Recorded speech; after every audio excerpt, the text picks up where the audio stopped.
আসসালামু আলাইকুম viewers, welcome to my channel recipes by ওহিমম।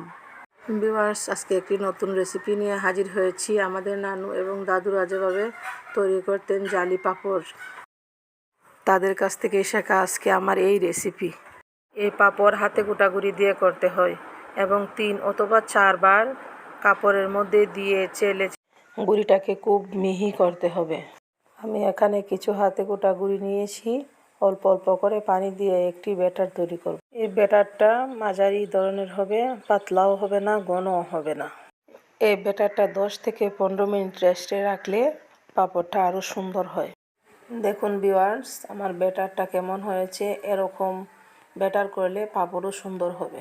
আমি চুলায় একটি প্যান বসিয়ে তেল লাগিয়ে পাঁপড়গুলো দিয়ে দিচ্ছি। এখন ঢাকনা দিয়ে 1 মিনিটের মতো রাখতে হবে। 1 মিনিট পর এভাবে ছেনির মাধ্যমে চেপে চেপে পাপড়ার শেপ তৈরি করতে হবে।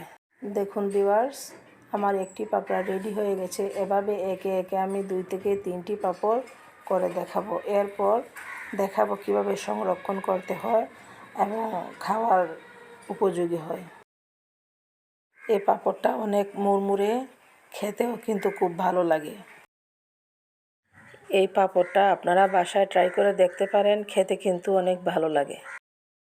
পাঁপড়ের শেপ দেওয়ার সময় খুব ভালোভাবে চেপে চেপে দিতে হবে, নইলে ভাজার সময় ছুটে যেতে পারে। দ্বিতীয় ধাপে দেখাবো সংরক্ষণ পদ্ধতি। এই পাঁপড়গুলো আমি শুকোতে দিয়েছি। দেখুন, আমার পাঁপড়টা শুকানো শেষ হয়ে গেছে। কত সুন্দর মুড়মুড়ে হয়ে গেছে। এভাবে যতদিন ইচ্ছা আপনারা সংরক্ষণ করতে পারবেন। একটা কন্টেনারের মধ্যে রাখতে হবে। এবার তৃতীয় ধাপে আমি দেখাবো কিভাবে ভেজে খেতে হয়। চুলায় প্যান বসিয়ে পরিমাণ মতো তেল দিয়ে একে একে আমি পাঁপড়গুলো ভেজে নিচ্ছি। দেখুন ভিউয়ার্স, আমার পাঁপড়গুলো কত সুন্দর ফুলে উঠেছে।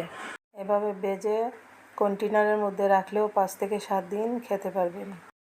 শেষ হয়ে গেছে। এভাবে ভেজে চিনি ছিটিয়েও খেতে পারবেন, আবার চিনি ছাড়াও খেতে পারবেন।